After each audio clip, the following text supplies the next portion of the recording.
ექიმების დაუდევრობა შეწირული 2 წლის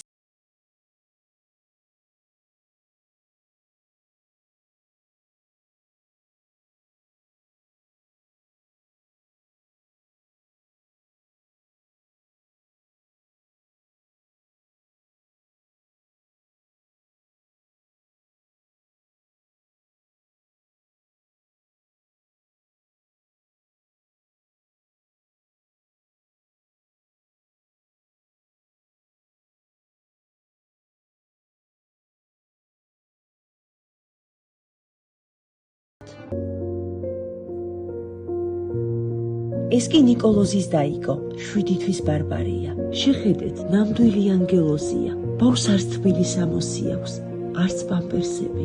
საბრალო დედამ ზოგჯერ ისიც კი არ იცის ბავშვებს რა აჭამოს.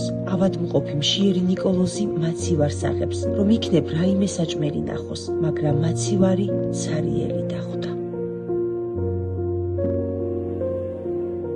ჩვენ ვართ ოზურგეთიდან, სოფელი მაკვანეთი, ბავშვი რეაბილიტაციის ცენტრში რომ ეტარებინა, ერთ-ერთმა ადამიანმა ურეკში, არიელ სურმანიძემ, ნიკოლოზი შეიფარა მის კოტეჯში, უსასყიდოდ.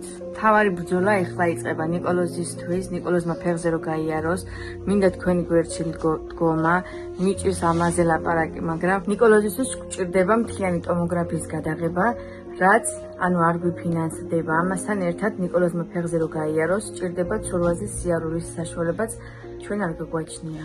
ურეკის რეაბილიტაციის ცენტრში ძალღონ ესარიშურებენ პატარა ნიკოლოზისთვის. საბედნიეროდ პროგრესი იგრძნობა, მაგრამ ყველაფერი წყალში ჩაიყრება თუ ბავშვს თერაპია არ ჩაუტარდება. დაგვიანების შემთხვევაში ეს მწვანეთვალება ანგელოზი ვერასდროს შეძლებს ფეხზე გავლას. მოგრძალებით გთხოვთ, 7 თვის ბარბარეც არ დაივიწყოთ. მას საუბარი ჯერ არ შეუძლია, მაგრამ ბავშვი თვალებით გვთხოვ შველას. გადარიცხეთ ნებისმიერი თანხა ჩერნოვეცკის ფონდის ოფიციალური საიტის მეშვეობით.